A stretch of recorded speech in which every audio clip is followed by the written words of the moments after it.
Okay guys, what I'm doing is I'm going to put road markings on my D Nano track because it's pretty plain at the moment. So I've measured it all out, and basically I think I've left 4 centimeters on each side, and then I'm doing half a centimeter for the actual road markings, and yeah, and the gap between each lane is about 9 centimeters. So what I'm basically gonna do, I've taped the front one, the first one, I've marked them all 1 to 6. This is number 6 here. This one's gonna go fit on the back, just to make it easy. So I've lined these two up, and just to make it pretty easy, I'm gonna put number 6 over here, and then it's just a case of overlapping the tape from the first one to the last one, and hopefully that should be pretty straight. Now getting half a centimeter in the middle is going to be a bit challenging, but apart from that, it should be pretty cool. I'm going to do corners as well. That's not going to be easy, but yeah. So after I've done that, I'm going to put spaces in between them so it looks like the dash of road marks, but yeah, that's basically what's happening. Okay guys, so I've done that, and I've just got one more strip to put on to link from there to here, and hopefully it should be kind of straight and kind of have a uniform kind of appearance. So we'll see how we get on with that. So the masking tape, I didn't just go for normal budget masking tape, guys. I went for this frog tape, and that's the reason why.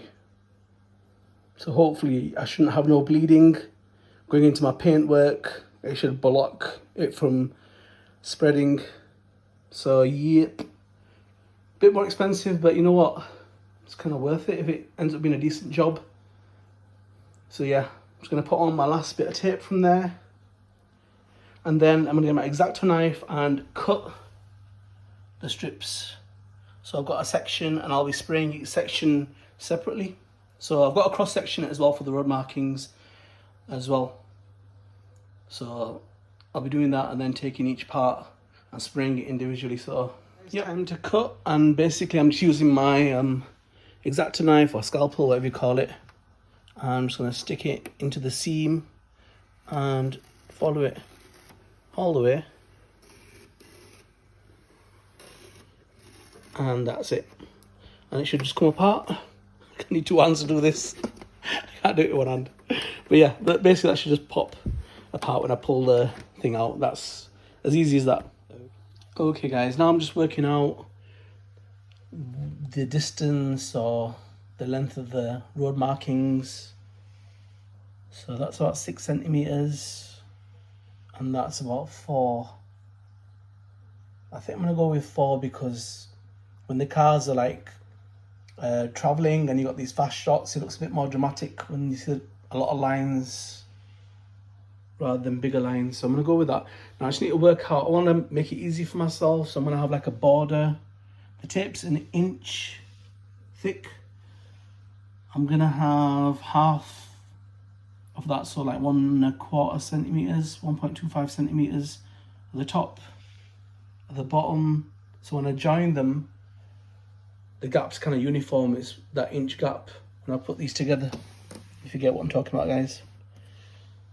That just makes it easy for me, and then I've just got to do is like a uniform road marking like series on all of them, so it'll be quite similar. So yep, that's where I'm with that. So I've put in the horizontal lines as well, and now I've masked it off, so the bits I don't want to get paint on, all the rest of the road is all masked on all 6, and I've just got my road markings exposed, all 3 lanes.